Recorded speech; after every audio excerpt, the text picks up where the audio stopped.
చెప్పాలి, యావత్ ప్రపంచానికి చాటి చెప్పాలి అని పట్టుదలతో చేశారు. అది 1974 సంవత్సరం. నేను 1974 సంవత్సరం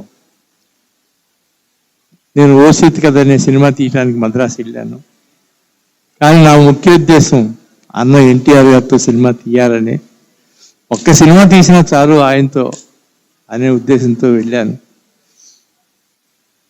వెళ్ళి ఆయనకి ఆ ఓసీత్ కథ సినిమా చూపించి ఆ తర్వాత నేను ఇక్కడికి వచ్చింది మీతో సినిమా తీయటానికండి, మీ కాల్ షీట్ కావాలి అన్నాను.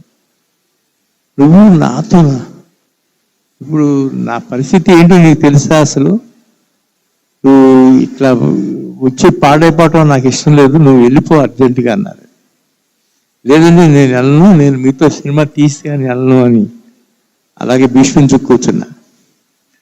6 రోజుల తర్వాత ఆయన పిలిచి, సరే మరి కథ అది రెడీ చేయి, బాపయ్య గారు ఎవరో అనుకుంటున్నావు కదా అని చెప్పారు. కొద్ది రోజుల తర్వాత నేను కథ రెడీ చేసుకుని బాపయ్య గారిని తీసుకుని వెళ్ళాను.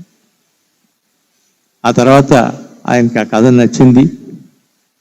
ఏం బ్యానర్ పెడుతున్నావు అన్నారు. నేను ఏం బ్యానర్ అనుకోలేదండి, ఏదైనా ఈ సినిమాకి అన్నీ మీరే చేయాలి అన్న. వెంటనే ఆయన తలదిప్పటి పక్క చూసి కృష్ణుడి మెడలో వైజయంతి ఆ మాలను చూసి, కృష్ణుడి మెడలో ఉంటే అది ఎప్పటికీ వాడిపోదు, అది పెట్టుకునేటప్పుడల్లా ఎవరికి ఎప్పుడు అసలు ఏ సందేహం వచ్చినా ఏ సందర్భం వచ్చినా అదే నెరవేరుస్తుంది అని చెప్పి వైజయంతి మూవీస్ అని నామకరణం చేశారు. ఆనాటి నుంచి ఈనాటి వరకు ఆ వైజయంతి మూవీస్ ఎంతో గొప్ప విజయాలను సాధిస్తూ ముందుకు సాగుతుంది. నిన్న మేము తీసిన కల్కి సినిమా కూడా అలాగే విజయం సాధించింది. అందుకనే అన్న ఎన్టీఆర్ ఎక్కడున్నా ఆయన భౌతికంగా మన మధ్య ఉన్నారనుకుని అలా సాగిపోతూ అలా ఉంటాం.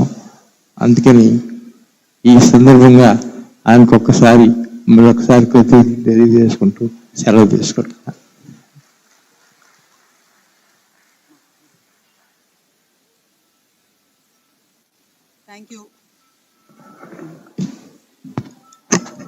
థ్యాంక్ యూ అండి. అశ్విని దత్ గారికి మెమెంటో మరియు సెలవుతోటి సత్కరిస్తారు చిర్రావుల సాంబశివరావు గారు మరియు పాసం శాంబయ్య గారు. ఫ్లైట్ ఉంది కాబట్టి సమయాభావం వల్ల సత్కరించి మీకు కృతజ్ఞతలు తెలియజేసుకుంటున్నాం అభిమాన సంఘం తరఫు నుంచి. సాంబశివరావు గారు.